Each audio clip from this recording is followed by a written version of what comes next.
Good evening, everyone. Thanks for joining us. We're going to give it just a few minutes to let folks get logged in. Lots of people. We have over 100 folks registered for this webinar, so that's super exciting. And so just going to give folks just a few minutes to get settled in.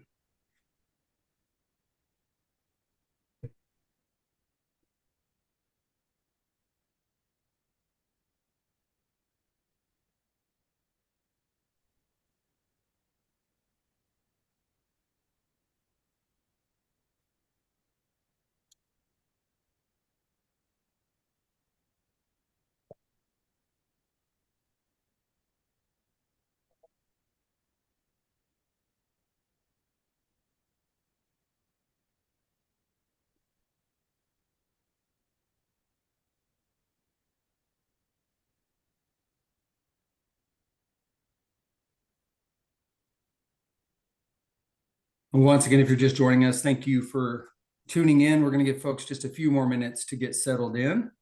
So we'll get started in just about 2 minutes.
All right, folks, thanks for joining us. We're going to give folks about 1 more minute as people continue to kind of filter in here.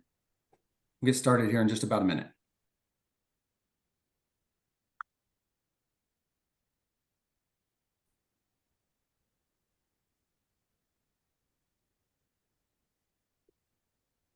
All right, good evening, everyone.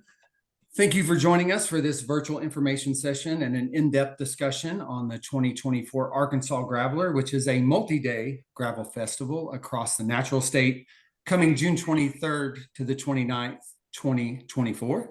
My name is Brennan Pack, and I represent the Ozark Foundation. That's a philanthropic foundation that is elevating the Ozarks region to be a better place to live, work, and play. And I'm going to serve as your moderator for this session. Some quick housekeeping.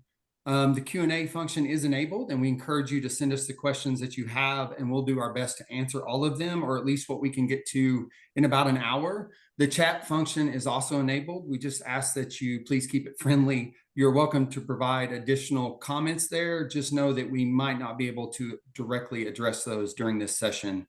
Our panelists this evening are Scotti Moody. She's the event director for the Arkansas Graveler. We've got Joe Jacobs with ArkansasOutside.com. Also with us is Jessica Pearson with the Bentonville Moves Coalition and Bobby Finster with Cave City, Arkansas, which happens to be one of our overnight towns for the inaugural year. Welcome, everybody. Thanks for being with us. Glad to have everybody here.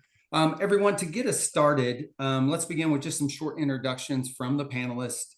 Can you tell folks who you are and maybe expand on, what you do, the organizations you serve, the communities you call home? Scotti, we'll start with you.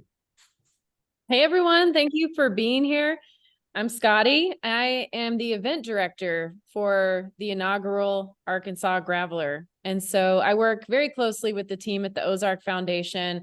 And it is me who you will be cursing out there on the climbs. I know every mile of this route. I created it from scratch with the help of a lot of people who have ridden the roads of Arkansas. And it's epic. I can't wait to share it with you, and super stoked to help clear anything up tonight. Perfect, Scotti. Thanks for being here. Let's go to Mr. Joe Jacobs. Hi.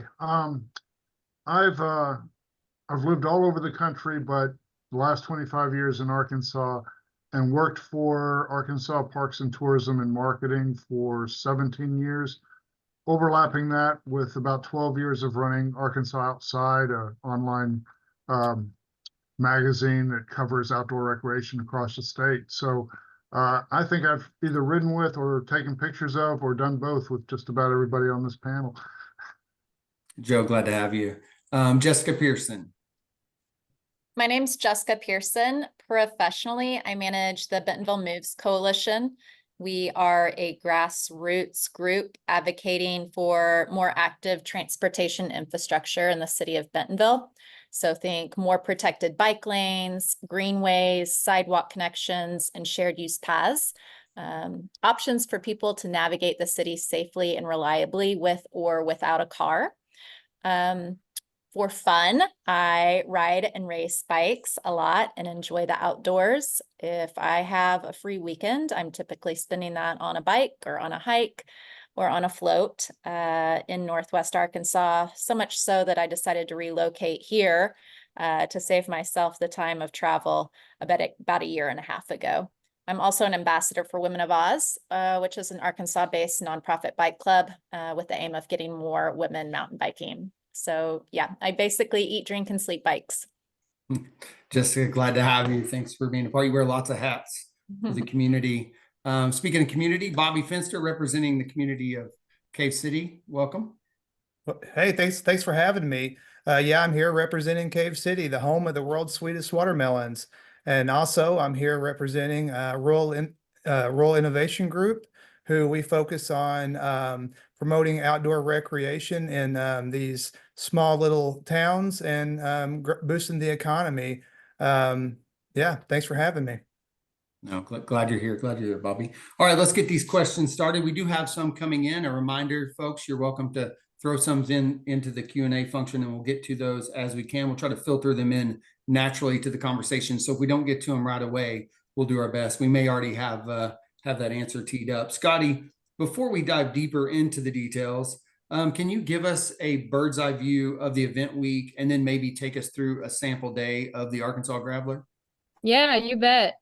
I think most people know that are here, but I will review anyway. It's a 6-day ride across the natural state, 340 miles, a lot of climbing, and more so than just the epic roads that we're gonna take you on. It's an adventure by bike. I'm kind of liking the phrase gravel festival because it really is not a race. It's something built so that you can sink into the reason that you rode a bike to begin with. It's fun. It's beautiful. It's something you would do with your friends. It's made to be just an experience to remember, kind of like an adult summer camp.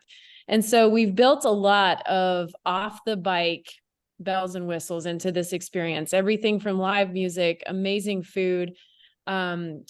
We've got these host communities that we're falling into that are welcoming us with open arms. The Arkansas Game and Fish Commission is partnering with us to provide some really unique outdoor recreational experiences like fishing, shooting, archery. We're going to get an Ozark craft day at the Folk Center. I mean, you name it, it's going to be one of a kind. And if you're not from Arkansas, I think you'll find that we love showing you the hospitality of the natural state. And to give you a sample day at a glance, basically you're going to wake up and you're going to do what you do every day if you're me, which is have coffee. That is first and foremost. And we have Onyx Coffee on our team to help everybody get caffeinated for the day. You can kind of wake up at leisure. You'll have a window where you can grab a really great breakfast, compliments of Chef Bijou Thomas. A lot of you might have read the Feed Zone cookbook. He's cooked for Olympians and he's on our team to travel with us and sling some amazing food at you guys. So I'm super stoked to be with him.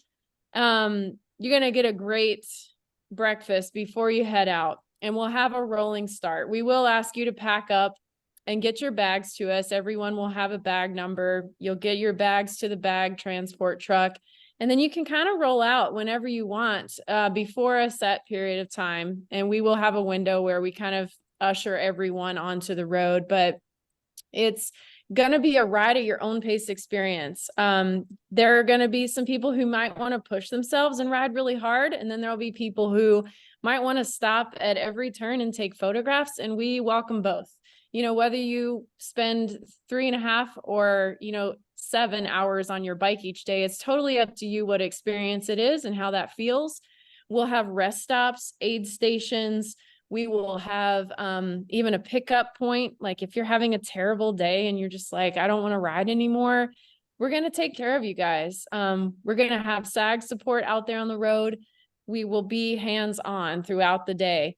And when you get to your destination that afternoon, you're going to be welcomed by a beer tent, snacks, a great place to set up your camping equipment throughout the afternoon.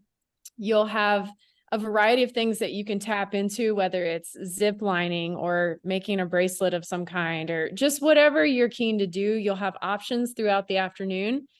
We'll have a group dinner where we gather everybody up and feed you guys an amazing meal.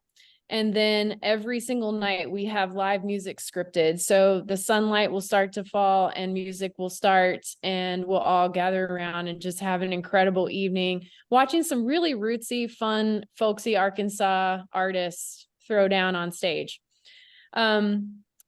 Bedtime, it's up to you. You might be waxed or you might be up for more beer, and who knows, it could lend itself either way every day. So we'll get up and do it again for 6 days straight. Scotty, that's I think, well, I'm ready. Let's go. I do understand that the inaugural year, as you mentioned, it begins in Fayetteville at the University of Arkansas and ends in Jonesboro at Arkansas State Campus. And this was one of our questions we already got from Russ. Can you discuss the logistics for traveling to, and you mentioned a little bit about how we're going to get there by bikes and have the logistics to support us to do that, but maybe a little bit about what folks can expect for even the return trip back, what that route looks like, and how we're going to accommodate folks in their travel. Yeah, for sure. We're trying to make it as easy as possible. A lot of us have done bike events, whether it's been a race or a tour.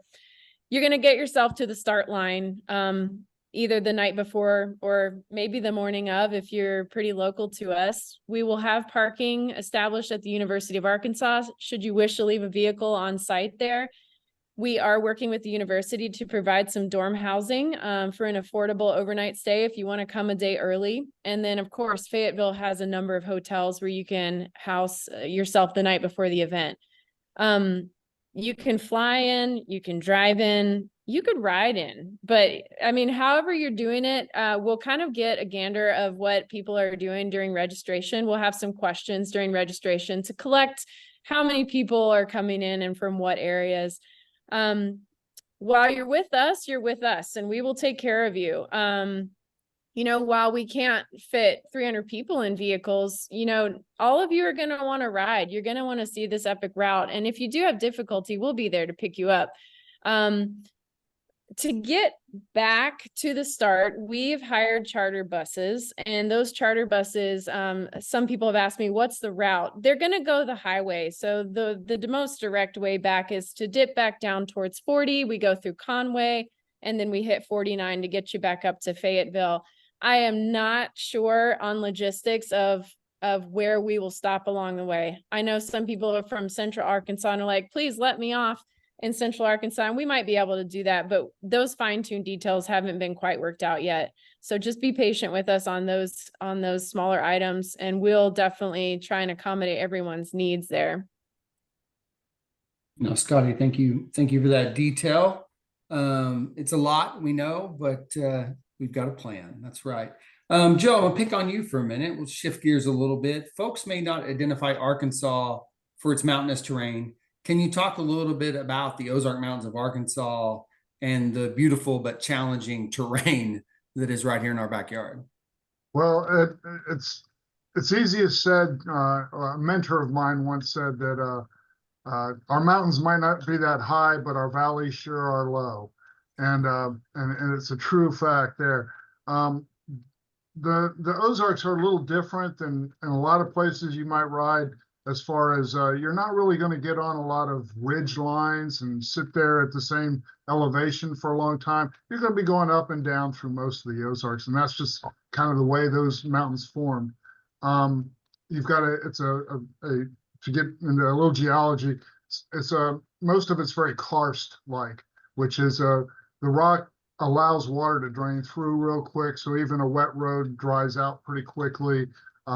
Most of your creek crossings, if it's not a low water bridge, then it's going to be rocks under the water, that kind of stuff.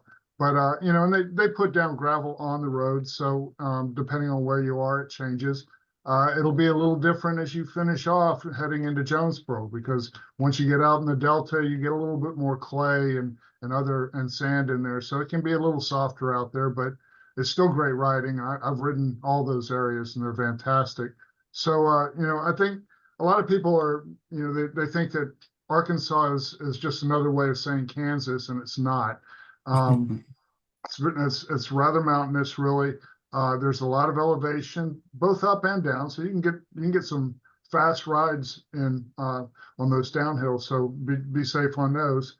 And then you're going to be going through areas in Arkansas where outdoor recreation has been going on for a very long time. Down in the Mulberry, first place I ever did an adventure race was out of Birds, which is where you're going to be staying. Fantastic people there. The river is incredible. There's great floating through that area. Speaking of floating, you'll get up to in the Jasper area, you're up and Marshall, you're going to be near the Buffalo National River, the country's first national river. You're staying at Horseshoe Canyon Ranch, I believe. So that's home of one of the largest rock climbing events in the country. The 24 Hours of Horseshoe Hell happens there. Going to Cave City, I've ridden a lot of gravel up in that area with Bobby.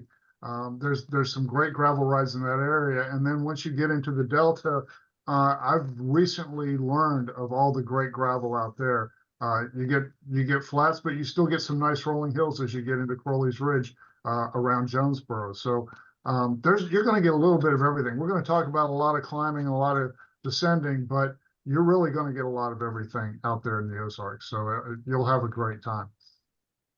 No, Joe, thank you so much. That's a appropriate way to describe the riding for sure. And that was one of the questions that came in, was specifically about the gravel conditions. And I would agree that they're diverse as we make our way across the state. I think the conditions of the gravel will change as the topography does as well. Scotti, can you follow up a little bit maybe of, you know, many are going to find the first 3 or 4 days challenging potentially, but maybe talk a little bit more about the route's design and how it sets participants up for success throughout the week. Yeah. So knowing that we were going to bookend with universities, you know, there were lots of ways to go across the state, but definitely no easy ways. I'll put it that way. No matter which way I looked at, climbing is inevitable as you are going. And so what dictated the routes for the first year were a couple of things, definitely the terrain itself, but also the hospitality of the host cities and the amenities that some of these hosts have, you know, for accommodating a group of our size. I wanted everyone to feel really welcomed, and the host communities that we've selected are going to provide that. They are so excited that we're coming. And in terms of the mileage per day, I really tried to find a way to, with the exception of maybe day 3, which is just going to be a booger of a day. It's going to be a hard climbing day. But the harder the climbing, I tried to keep it shorter. Whereas as the ride progresses, the days get longer. We have a 75-mile day on day 6, but it's the least elevation of all the days and the smoothest rolling where you can carry more speed. And so what I've tried to describe it as is you're hopefully going to be spending about the same amount of time on your bike each day. The distance is going to vary, but the more climbing, the slower you're going to be, the flatter, the faster you're going to be. And so I've tried to break it up into days where hopefully everyone is getting a bite-sized piece of riding that they can handle. I like it. I like it. Well, and again, we know there's going to be some challenging riding out there, but it sounds like through just really smart route design, we've got you covered, and we're going to make sure you're successful. One of the questions that came in was about that as we talk about the rest stops each day, you know, the plan for those. That I know it's where they're going to see some really scenic areas as they traverse the state. What do we have in mind for the rest stops each day? How many rest stops can participants expect to see, you know, on average each day on the route? I guess some of those, Scotti, might be just services that they have the option to take advantage of themselves, right? Mhm. Are there plans to actually have some additional aid out there en route, just staged? Yeah, we'll have staged rest areas. Of course, you're going to roll through a town where there's a great general store, perhaps, and you maybe want your own candy bar and your own soda of your picking, grab an icy or whatever cools you down. We will have at a minimum 2 rest stops for each day, and those will be where our team goes and finds some sort of cool place to set up a little camp. You can get some shade, refill your bottles, use the bathroom if you need to, things like that we're all looking for a long, dusty day out there. And, depending on the heat, we might bring out an additional water stop if we need it on one day. We're going to have our literally like fingers on the pulse for that. And we'll be really, thinking of our riders first and foremost. Perfect. Thank you, Scotty. We've been talking a lot about, Scotty, you mentioned, really these host communities that are just truly opening their arms and excited about the opportunity to welcome us as we traverse the state. Bobby, maybe looking at you, man, and I know you represent Cave City, Arkansas, which again is one of our overnight towns this year. Tell us a little bit about Cave City and maybe what participants can expect as they roll into your town, your community, and maybe the plans y'all have for we'll talk about camping for the evening. Yeah, so rolling into Cave City, we're a small town of just under 1,900, I believe. And every year we host approximately 30,000 people over one weekend for the Watermelon Festival. And so we have the park, and it's a great location to host a group of our size, especially plenty of room to spread out and, camp how you want. We have the local little pond in the park that I think, thanks to the Arkansas Game and Fish, will be stocked for fishing opportunities. And our town was built on a cave, literally. And I think that the cave's going to be open and available for cave tours, and it's, I think, a quarter of a mile from the park, and so it'll be super handy for folks to make their way over and check out the cave. And then, all the businesses and everybody is super excited about it. And, just showing all the riders Southern hospitality. I mean, that's what we're about. And with us, being right in the foothills and the gateway to the Delta, it's going to be a refreshing exit of the foothills of the Ozarks on into the Arkansas Delta. And we look forward to having everyone. Fantastic. I'm excited to try some watermelon myself. I've never had one, Bobby, so I'm ready. I'm ready. Fingers crossed that we can get some going by then. It's a little bit early for season, but we're going to try to push some buttons and make all that happen. All right. Well, we won't hold you to it, but be excited if you can. That brings up a good point. It is camping. There's camping options. Folks have asked a couple things. Will they need to bring their own tent, sleeping bags? I know that's something we can quickly address. But then also, what are the other opportunities for accommodations that folks have the option to self-select as we go across the state? Yeah, for sure. There are, sufficient campground space has been reserved for everyone that's a participant to bring their own tent and pop it up and sleep. So when we say group camping, that's what we are referring to, is you will not have any additional fees to camp on the venue. Now, should you wish to have a private accommodation of some kind, in some of our host cities, you will find this hard to come by. And in others, it's really easy. And so it's going to depend on the location. Some of the places that I've chosen as overnight hosts, I wanted to have that off the field grid. And so it's not in a city directly. It's a beautiful venue that's, under the stars. And so if someone did want to have like a hotel room, there will be definitely 2 to 3 nights along the route where that will be possible.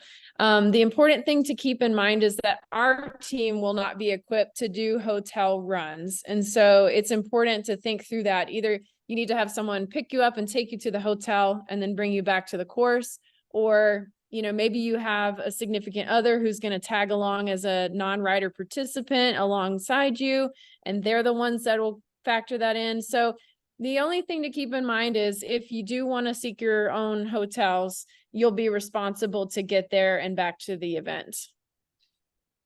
Perfect. Perfect. Sounds like there's plenty of options depending on the experience that you're looking for. A question did just come in from Sarah about the host cities and parks about shower options post-ride. Scotty, Yeah. any detail there? We expect everyone to just dunk in the creek. All right. No, I'm just kidding. Of course, we want to give you guys all the amenities. If the campground doesn't have showers, we're going to bring them in. So we are in the process of contracting those travel showers. You've probably seen them at large scale events. They're just a big trailer, kind of like an RV, but showers alone. And we will have those in the areas that don't have the shower support that we need. So yes, you will have a hot shower every day. Nice. Or cold sometimes, depending on what you're looking for. But I Yeah, will it tell may you, be you want a yeah. cold one. Right, correct. Okay, well, let's move on a little bit. Jessica, you're with us this evening, and we like to say that the Arkansas Graveler is much more than a ride. And we know that Arkansas, we've already talked about it, is very, it's diverse and rich in all types of outdoor recreation. What are some of the after the ride, call it activities or recreational experiences that you like, and some of the participants can expect to have as part of their journey across the state? Yeah, I'm going to tag off of Scotty's recent comment. As everyone is well aware, June in Arkansas can at times be hotter than Hades. Thankfully, Arkansas is brimming with rivers, lakes, and streams. Specifically, we'll be riding along the Mulberry, the Buffalo, and the White Rivers. So there will be ample opportunity, as Scotty would say, to take a dunk in the creek, both following the ride, but also during the ride. I know when I'm riding gravel in the summer, I'll typically, either take a full dunk or at a minimum, take my shoes and socks off and just dip my toes and legs in the creek. And it's just incredible how refreshing that can be in the hotter weather. And so definitely will be an opportunity there to enjoy several water stops. Also, I believe for all you fishing fans, there is a special fishing hole stop along the White River on day 5 of the route. I'll defer to Scotty to provide more information on that. I don't know if you want to speak to that now, Scotty, or after I finish my little spiel. You can keep going, Jess. You're doing amazing. Our base camps, Birds Adventure Center and Horseshoe Canyon Ranch, offer an array of hiking trails. As Joe mentioned, Horseshoe Canyon specifically is known for rock climbing and bouldering opportunities. I also know Horseshoe Canyon has a pool, and does it still have a hot tub? So some opportunities there, some more water opportunities to enjoy, refreshing opportunities post-ride. There's also on day 2 an option to hike to Glory Hole Falls. Do not let the name deter you. This is one of my absolute favorite hikes. It's about 2 miles round trip. I've done it with the kids before. It's a super quick hike that is well worth the incredible geological feature at the end. So it gets its name. A stream kind of has worked its way through a cave overhang and creates this natural fall into the cave. And it is just absolutely spectacular. So I 10 out of 10 recommend that if you want to take the time to do a short hike with a view that really pays off at the end. And then I'd be entirely remiss if I didn't mention that along the route, you'll have opportunities to immerse yourself in the rich cultural history of Arkansas. The Buffalo River Historic Jail and Museum in Marshall, the Ozark Folk Center and Mountain View are some great examples of stops along the way that really tell the stories of the region. And then, of course, live music. I don't want to steal Scotty's thunder, but I was poking around prior to the webinar with some questions, and I think she's agreed to share with the webinar attendees a first glance at our lineup. So with that, I'll hand it over to Scotty. Oh, sorry for the delay, everybody. I was just trying to pull up the lineup since I wasn't ready, but I've got it right here. If you guys do want to know who some of our artists are, we partnered with City Sessions, and our goal for this event, especially in year one, was to make it as grassrootsy as possible. And so we tasked City Session with finding some of the best regional talent, and they did just that. And so we've got Smokey and the Mirror, Will Gunselman, The Juice, Sons of Otis Malone, Keith Johnson, and Brother Moses and Carver Commodore for the finale. So these will just, you guys will love this music. It's something you can just really kick back and relax to, tap your toes to, sing along to. It's a good mix of singer-songwriters and also some covers in there. And so it's going to be very high energy at times and very chill and vibey at times. And we're going to have a really great mix of artists. No, that's exciting. I'm live music, cold beer, bikes, all that kind of goes hand in hand. One of our questions was, will there be wine? I mean, for those that maybe, if beer's not their thing, Scotty, any thoughts on maybe a couple options of wine each night? Yeah, Who knows, right? I just actually wrote her back. But to answer your question, the beer that we are serving complimentary with people's participation has been donated to our event. And so we're super stoked to be announcing soon the full spectrum of beer sponsorships that we've received for this event. We do not have wine complimentary on the menu as of now, but that doesn't mean you won't be able to get some and bring it on site with you. And so I love wine as well. I don't want to drink beer all the time. So I totally get that. And we will try and do our best to make those sort of resources accessible for additional purchases here and there. Perfect. Well, let's stick on that. Let's stay on this topic. We've got some more questions related to it. Jennifer asked that she's confirmed that Chef Bijou is going to have gluten-free food options, but do we plan to also have those same options available at the aid stations during the day? And what about the plan for gluten-free adult beverages? Good question. So we will have definitely gluten-free options. We're doing our best to just do all the free things like dairy-free options, gluten-free options. We know that this is a big item for people. And so we're working with a team who completely understands special dietary needs and is very equipped to handle it. Just to throw this out there, Chef Bijou has cooked for some of the best cyclists in the world on the Olympic team. He's also worked for events like Burning Man. So, I mean, the guy can throw down in the middle of the desert. He's very talented at what he does, and he brings a great host of people that work alongside him. And so he will definitely take care of you guys, and dietary needs will be addressed. Perfect. And thanks for keep the questions coming. There's no shortage of them. That's good to see. Bobby, let's go back to you for a minute. You ride a lot in Arkansas. I was scoping around on your Strava, already over 5,000 miles and 400,000 feet of climbing this year. Can you tell us a little bit about what riding in Arkansas is like in early summer? We talked about it could be a little hot in June, maybe not. But at the same time, what are maybe some of your own personal strategies as it pertains to riding in Arkansas in early summer? I'm just a lot like Jessica, sticking my head in the water, the streams, the rivers, whatever I can find, cooling my head off, cooling my feet, cannonballing in the river. That's a lot of fun. But with these roads through the Ozarks, there's so much canopy, that really breaks the sun up, and it makes it bearable.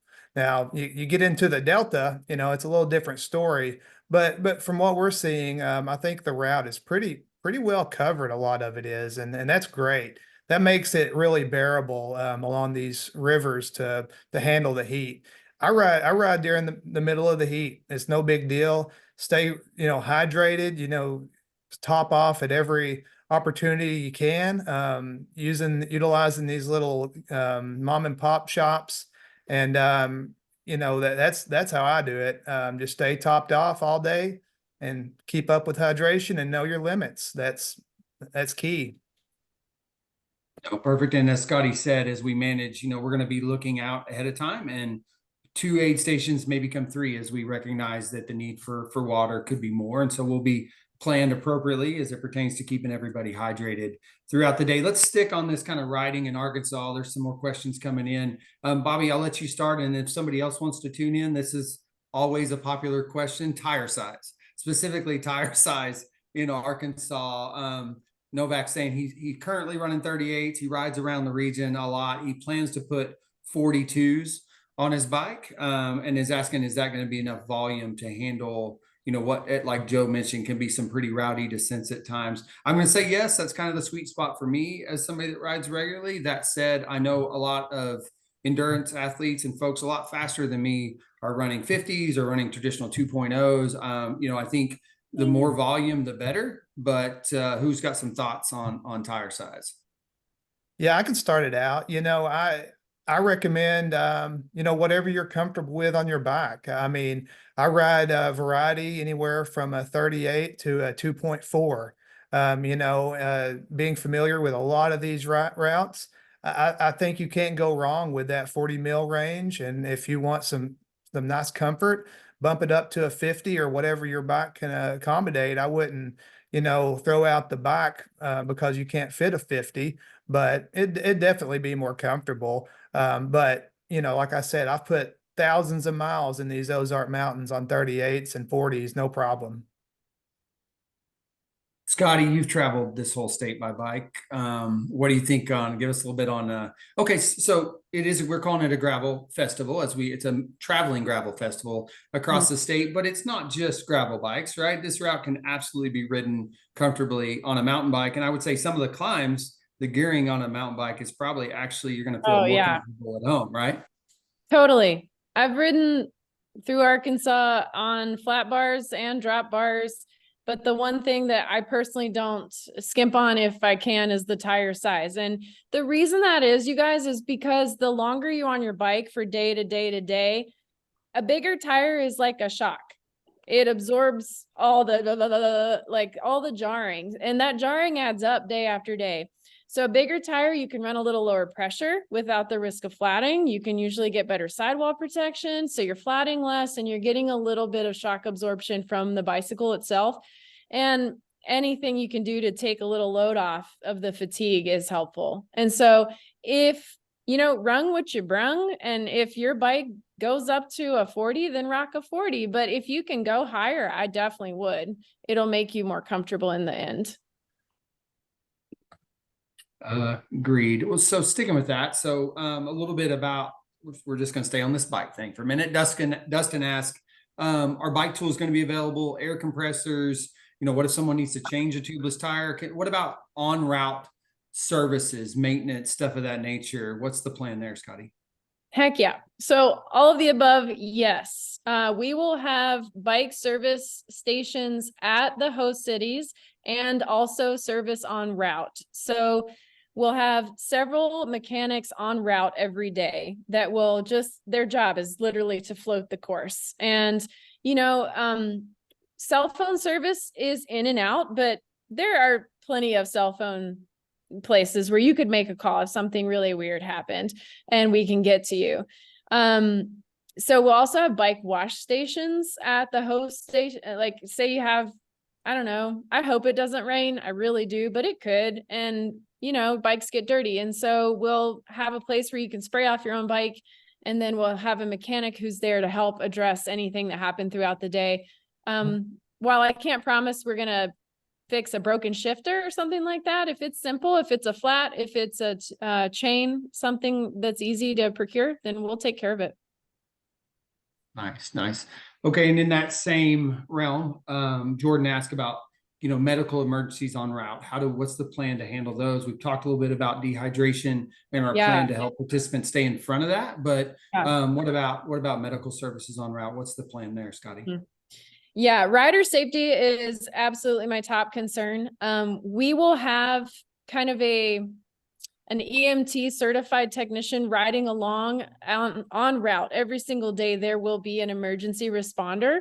In addition to this, we're working with our host cities to be aware that we're coming. These are county roads. It's not as easy to get to by an ambulance. And so we're going to go ahead and give them the alert that we're coming with a group of cyclists. So we'll have response teams there. Heaven forbid anything bad happen, but if it's just a scrape or, a small injury, we're going to be able to address that on site every day within our own team. And of course, emergency responders can be on site if something worse should happen. Perfect. Thank you for that. We answered I'm just scrolling through all these questions that are filtering in. Here's a good one. E-bikes. That's something we talked about. I know we've gotten a few questions ahead of time. What's the plan for those that e-bikes are absolutely allowed, but what's the plan to support those on e-bikes, charging stations? What's the plan there, Scotty?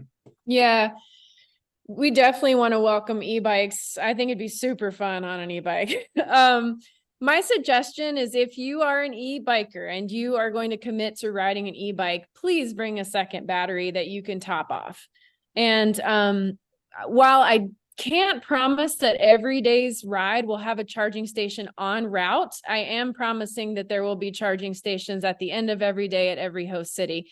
We will have electricity for everybody to recharge. And so I think if you have it in your mind what the range of your bike is, just go in with that knowledge. Don't bring a brand new e-bike and find out it can only go 20 miles. Really know your bike well, and let us help you with some logistics as we line out these details in the next 6 months. We'll be able to answer those questions in more detail for sure, like where the charging stations are going to be. Perfect. Thank you for that. E-bikes are welcome. Jess, back to you. You've completed some large efforts on bikes, and while 6 days and 300 miles of gravel riding across the natural state is going to sound daunting to some, in your experience, what are some things that you do or that others could do to prepare for what may be some folks' first time riding multiple days in a row? Sure. Gradual mileage increase. So everyone's starting somewhere, and just recognize that where you are now is not where you're going to be in June, but start now, training for this ride in terms of not just fitness, but saddle time, and just getting your body used to multiple long efforts. Scotty mentioned that she runs a larger tire, just because of the jolting and jarring. And so it's important, for your wrists, for your shoulders, for your saddle to start acclimating now for that effort in June. Hill training, this route has a lot of elevation, so I would include hill training in your preparation. Seek out hilly routes in your area and do hill repeats. Heat acclimation. I think this is really crucial for those that are planning to ride if we do see higher temperatures in June. So really start gradually exposing yourself to those warmer conditions during your training rides. Not just having the right bike, but also having the right gear for these is going to be really important. Being prepared for all weather conditions, but also for something that's going to allow, that heat to evaporate off your body. Something that I have done on longer endurance rides, if it's available, is put ice in my my hydration pack. Sometimes people are hesitant to wear hydration packs in the heat because they don't feel like the heat can escape their body through the pack. If you have the right pack that allows for breathability, but also if you put ice in it, that serves a dual purpose of having, something cool on your back, and as it melts, you have hydration. Just a little tip there from some of my longer rides in the heat. And just bike handling skills. So there is a varying terrain and multiple gravel surfaces that we're going to be experiencing throughout the day. So just getting used to, especially on the descents, your bike handling will be really important, and just ride within your skill. You get to determine your risk and reward on this ride. So just know what your limits are, and remember that this is a festival. This is fun. It's best to ride within your limits and enjoy the whole experience, rather than maybe risking it and having to end a little early. And then finally, mental preparation. This is my bread and butter. I visualize mentally completing each day of the ride and focusing on my strengths and having a positive mindset. I often show up for rides and races and challenges that I have no business showing up for. I mean, I have business, I have fitness, but I just, I wing it a lot. But a positive attitude is really what gets me through the more challenging times and maybe sometimes where I've gotten a little over my head. We call that type 2 fun, Jess. There's can't promise there won't be some of that out there, but we do promise a warm welcome when you do make it to each host community each night. You mentioned elevation, and Scotty, this is a question that just came in from Gary. Can you give us an example of elevation gain per day? I know that's something that obviously we haven't really addressed yet. We've talked about there is going to be elevation, but maybe give folks on the call an idea of what they can expect per day. Just maybe a tip. Just so you guys know, if you go to arkansasgraveler.com and you click on the 6-day ride, I've got the routes loaded in full now, so you can go check those out. The only thing that's not accurate about that is that when you look at Ride with GPS's estimation of what is gravel versus pavement, it's completely off. So don't look at those details. But aside from that, the elevation is pretty true. For example, I mean, I'm looking at the days right now. You're looking at the hardest day by far is day 3. And it's a 63-mile route with 6,900 feet of elevation gain. It's gonna hurt a little bit, but you can take your time. That's the longest and hardest day by far. The next day after that is only 43 miles with 3,400 feet of elevation. And so I've tried to stack it to where if it's a really hard day, we have a little shorter day after, just to give you guys a little breather.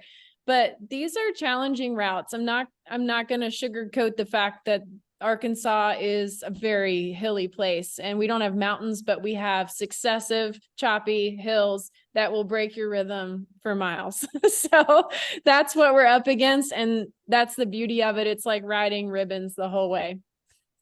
No, and the good thing about that is, while people do have the option, if they want to self-select to bike pack this, you're absolutely welcome to carry your own gear each and every day. But part of the experience is that we're going to move that for you. And so as you talk about that undulation and up and down, Scotty, a few questions have come in is specifically while they're out riding their bikes and climbing all these hills, how many bags will we transport per rider? Is there a weight total? Specifically, folks are asking about, can they bring an air mattress for their tents? Is there going to be electricity to blow them up? What size tents are we recommending? Is there a footprint that we would prefer not to see? Any idea there as it pertains to some of that, some of that camping and the logistics with moving some of that stuff? And my answer to that is make yourself as comfortable as possible as you can in a tent. Bring the air mattress. Yes, we will have electricity for you to blow it up. I for sure would bring an air mattress. I would bring a pillow. Now, while we can't host like multiple bags of luggage for every rider, we are considering like a very large tote box per rider is kind of what we're visualizing. And I haven't set a weight limit yet, but I would say plan to make yourself feel at home, bring a clean change of clothes every day. Bring whatever bedding makes you able to sleep at night. We want you well rested, and we want you to wake up feeling fresh for the next day. No, yep, that's fantastic. And that goes right in line with the medical support that we're going to be provided on route each day, the mechanical support that's going to be provided each day, the aid stations that are going to be provided each day, all that to help you get through what some are going to see as, we'll call it arduous, right? Type of riding. But Scotty, we've got some plans to help people, right? I know that I understand the Arkansas Graveler is offering an optional 20-week training program as an add-on during registration. Can you tell us a little bit more about that as we kind of stick to kind of helping people get across the state? Yeah. So the training plan is really, the aim for it is so that you don't get to May and think, oh, I've only done like 3 big rides. And so my personal philosophy is that consistency is king or queen, however you want to say it. Consistency is where you do something every day or almost every day. There's a big difference between when you log a day, 1 day a week, 60-mile ride, or you break it up and you do 4 days a week, shorter rides. There's just something that the body assimilates, and you're signing up for a 6-day challenge. So it's very important that your body learns, I get on my bike day after day for successive days. And this training plan is really meant for somebody that's, an intermediate cyclist who's maybe never taken on a multi-day endurance challenge before and wants to know how to train for that while still juggling full-time work or kids and your real life. So it's not a training program that's going to throw you off your rocker and stress you out. It's really for a time crunched person. I consider myself in this boat where I just don't have the loads of time that I had before. So for me, adding this new thing, I've tried to keep it to like an hour a day tops during the week, longer rides on the weekend. For sure, we're going to have some disciplines and efficiency factors in there that we're going to work through to build fitness and get you guys feeling really strong on the bike. But the end game is that over 20 weeks time, you've gone from maybe not doing a whole lot to being a very active day-to-day type of cyclist. No, love that. And they can find that again at part of the registration. Once registration goes live, all that'll be available for folks to sign up there. Sure. Still some good questions coming in. We're back to tires again, but that's okay. Knobbies versus semi-smooth or even smooth. I know there's parts of the country where you can get away with smooth gravel tires, but I'm just going to go ahead and answer that and say that's not pretty common. You will not see that in Arkansas very often. And so I would recommend either a knobby or a semi-smooth tire. This is, and by no means, I'm not, being paid by Specialized, but I like the Pathfinder Pros. They're a little bit of both. I ride them quite regularly on most of the roads. They provide some knobby edges and still have that kind of semi-smooth center stripe, which I find pretty useful on the paved roads in and around town. Looking through here, let's talk about, so we're getting ready. Registration is going to be opening here pretty soon. A couple of questions specific to that, Scotty. Talk a little bit about if people do sign up and for some reason they have to, they need a refund. What's the plan? A cancellation policy, transfer policies? I'm with only a few spots available. I imagine this is going to be a hot ticket people want to grab. Talk a little bit about our plans for refunds. Yeah, we're trying to be as generous as we can with this policy because we all know stuff comes up and things change. So what we have set out is that participants can receive a full refund up until April 1st, and that's just minus a 10% administration fee. So up until April 1st, you can receive your money back minus 10%.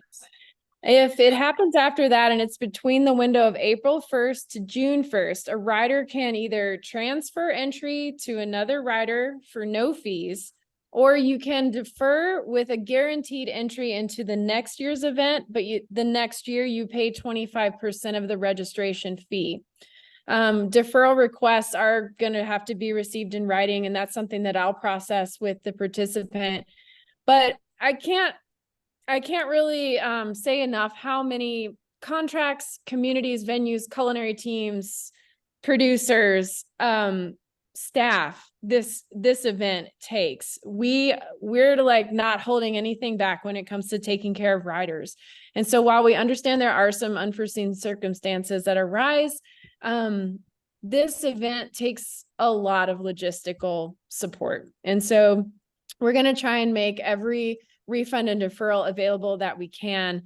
After June 1st, you're out of luck. We're so deep in at that point after June 1st, which is really only like 20 days before the start, we will not be able to offer any refunds or additional help with getting that back. So, I'm your point of contact. If you guys have questions regarding that, you can email me at info@arkansasgraveler.com.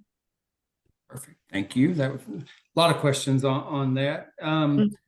another one that just came in, and I think this filters into another question that I had for you, Scotty, is so say me and my wife desire to go together. Will we be registering alone? Can we sign up 2 people at a time? But also, in addition to that, maybe talk a little bit about what if I want to bring a family member or a friend as a non-rider participant? What experiences are in store for those wishing to enjoy this journey with me across the state, just maybe without the pedaling? Yeah. When we first kind of conceptualized this event, we realized it's something that we would want to bring our significant others to, even if they weren't riding. And so we created a category just for that. We have a non-rider participant category. The fee is slightly reduced, but it still includes all the amenities. They're just not going to pedal. So if you have a partner or a friend or your gang and they don't all ride, but they want to experience this cool thing, they can definitely do that. And to speak to how to register, Bike Reg is our platform for registration. And I'll just kind of give you an insider tip. It is much more friendly at registration time if you go ahead and create a user account prior to registration. You don't want to be creating an account at 9 a.m. on January 1st. So go ahead and open an account with Bike Reg now, enter all your details, get your address, your emergency contact, line all that out so that when registration opens, you're literally just filling in the nuts and bolts and clicking I'm in. That'll really help you. And Bike Reg even has a place where you can enter other people that you want to register in advance. So you can add a participant in your own platform if you want to register you and your spouse at the same time, for example. No, perfect. Great. Looks like we've got that solved. They're coming in a lot here. Joe, I haven't picked on you in a minute. You did a great job of telling us a little bit about what to expect in the Ozarks, but this ride isn't just about the Ozarks. We're going all the way across the state into the Arkansas Delta. And folks have heard some horror stories about maybe some of the mosquitoes over there. But you want to talk a little bit about, what the riding's like as we plan to get across the state, just a few minutes on what they can expect as they traverse from the Ozarks down into the Delta? Well, the exact route I have not ridden, but looking at the maps on it, you've got a good downhill to flat most of that day. I saw the questions on there about the mosquitoes and bugs and stuff like that. During the day, that's not going to bother you at all. So you're going to be leaving the Ozarks and getting down into the Delta where, yes, they have more bugs, but generally they don't come out until dusk. And so by the time that happens, you're going to be in Jonesboro and figuring out how to get back home. So I don't think it's going to be a real problem for this ride. As far as once you get in the Delta, again, great gravel down there, big views. I mean, you're going to be able to see forever. It's really kind of a cool place, and it's going to kind of feel, to me, it feels very opening when you come out of the Ozarks and into the Delta. All of a sudden, you've been crowded by hills and trees and rock bluffs and all, and then all of a sudden, everything just opens up. So it'll be a very enjoyable finish to the ride. I'm excited. I'm not sure how many of the unique geographical regions we go through as we traverse the state on this trip. Joe, how many are there in total? 7, is that right? What do we got? I believe so. You're going to see 3. You can see the Ozarks, the Delta, and Crowley's Ridge, which is kind of unique. It'll be a final little push into Jonesboro when you go Crowley's Ridge. Very cool. Well, I'm excited. Thanks for that detail, my friend. Scotty, we do have a few more questions that I want to make sure we're being sensitive to time. We've gotten through much of the kind of nuts and bolts of the conversation we wanted to get through, but this one, you might not have the answer now, but I think it's a good one that if we don't have the answer, we'll find out. Are there any equity and diversity scholarship opportunities available for BIPOC or the LGBTQ plus community, folks that might not otherwise be able to attend? Any thoughts there? And if you don't have the answer now, but I'm excited folks are asking that kind of question. Yeah, this is something that we hope to address after registration. We wanted to kind of get registration live and see what our first year is going to look like. And then we're going to hopefully be able to seek out some sponsors who are willing to help us give out those spots. I can't speak to how many there will be, but it is on my to-do list this spring. No, that's fantastic to hear. Couple more. Listen, we wouldn't be a gravel ride if we didn't talk about dogs. Folks are asking about dogs, and we're not going to pretend like rural dogs aren't a thing in Arkansas. We all spend a lot of time on the gravel roads. I'm sure we can all speak to both positive and maybe some negative experiences we had as it pertains to dogs. But I mean, just predominantly, I will tell you that in group rides like this, stuff like that, you're going to be a lot safer. You're going to feel a lot more comfortable. Most dogs that are going to come out are going to just be curious. Their tails are going to be wagging. They're just going to come out to say hi or to see who you are or what you're doing or what's going on. If they do give chase, they're typically just playing at that. I don't know, Bobby, Jessica, one of y'all want to talk about, the dogs in Arkansas? They are out there, but it's just, it's part of the riding and typically not an issue.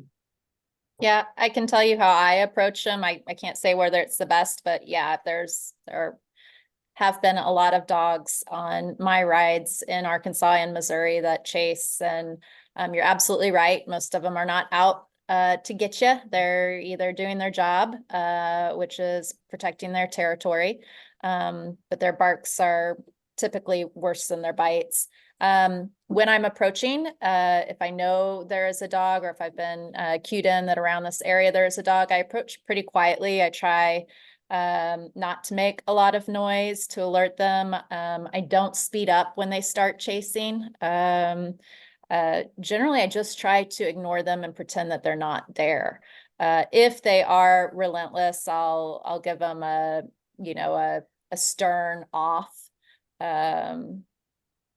If you get the wrong dog, there's nothing really you can do. But I've been riding for many, many years and have encountered many dogs. And I think what I have found the most success in is just continuing on my path, not speeding up, not making a lot of noise, generally just not acknowledging them has been what has worked best for me. Cool. I'd agree. Sometimes just a quick command, human command, like get off the couch. You'd be surprised what'll just kind of freeze a dog in his tracks as you're out there riding by. And so, yeah, so again, we're not going to pretend like there's not dogs in Arkansas. There's plenty, but we all ride a lot, and predominantly they are a non-issue as it pertains to rider safety. You just need to be aware that they are out there. But speaking of dogs, another question Matthew asked, what about the overnight towns? What about our dog owners that are going to be on this ride, or maybe they've got a non-rider participant joining them? Scotty, what about, puppy dogs at night when we're doing the camping? Yeah, as long as your dog is a friendly dog. If we have any sort of aggressive dog behavior, then we would obviously have to limit that. But yeah, we know that dogs are part of the family, and as long as they are friendly with people, then we are good with them being around. And as long as the host is okay with them being around. And I'm pretty sure that all of our camp facilities are dog friendly, pet friendly. Nice. We'll confirm. Hey, these have been fantastic questions. One time around the room, any final thoughts from our panelists? Well, one thing that hasn't been mentioned, I wouldn't mind throwing in here is the hospitality aspect of Arkansas in general, which I know there's going to be a great amount of hospitality put out by Scotty and the rest of the event organizers. But you're going to find that in Arkansas, if you're not from here, people are very friendly, and they'll do whatever to help you out on different things. I'm reminded, I was talking to Rebecca Rush recently for an article I'm doing, and she mentioned when she did the high country route, two things: challenging and all the hospitality she got along the way. So I think that's something that we need to really let you know, that be expecting. People are nice. You'll have a good time. Yeah, and someone asked if there would be, a lot of traffic on the routes or roads closed, and something that I think is worth mentioning, and an effort with the Rural Recreational Roads Initiative here is that hospitality. If you see someone and you're sharing the road, give them a wave. Be friendly. They'll probably give it to you first around here, but if not, feel free to initiate that friendly wave and keep, everyone is welcome on our roads here, and we want to reinforce that both ways.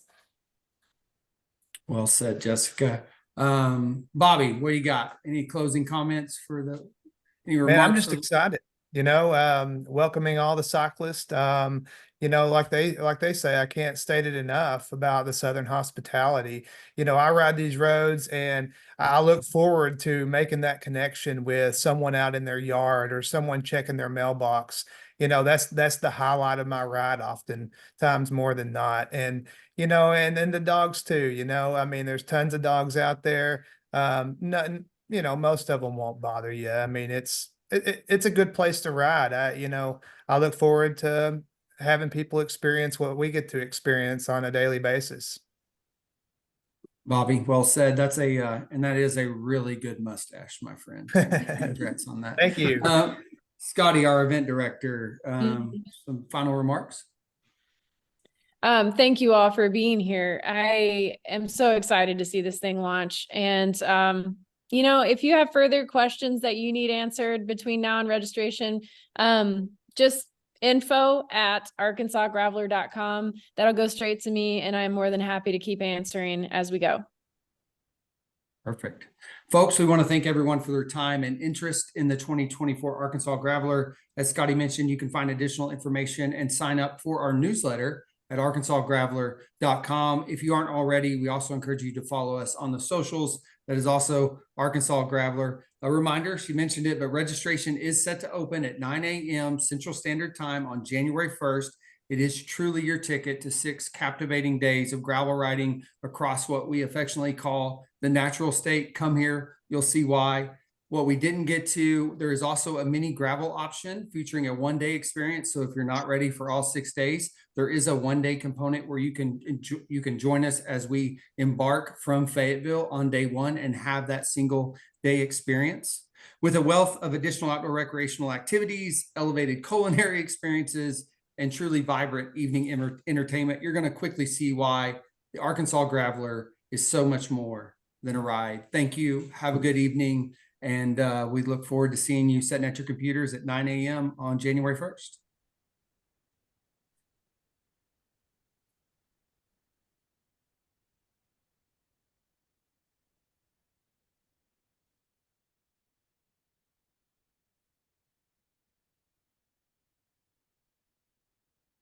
I did good. You did. You up there?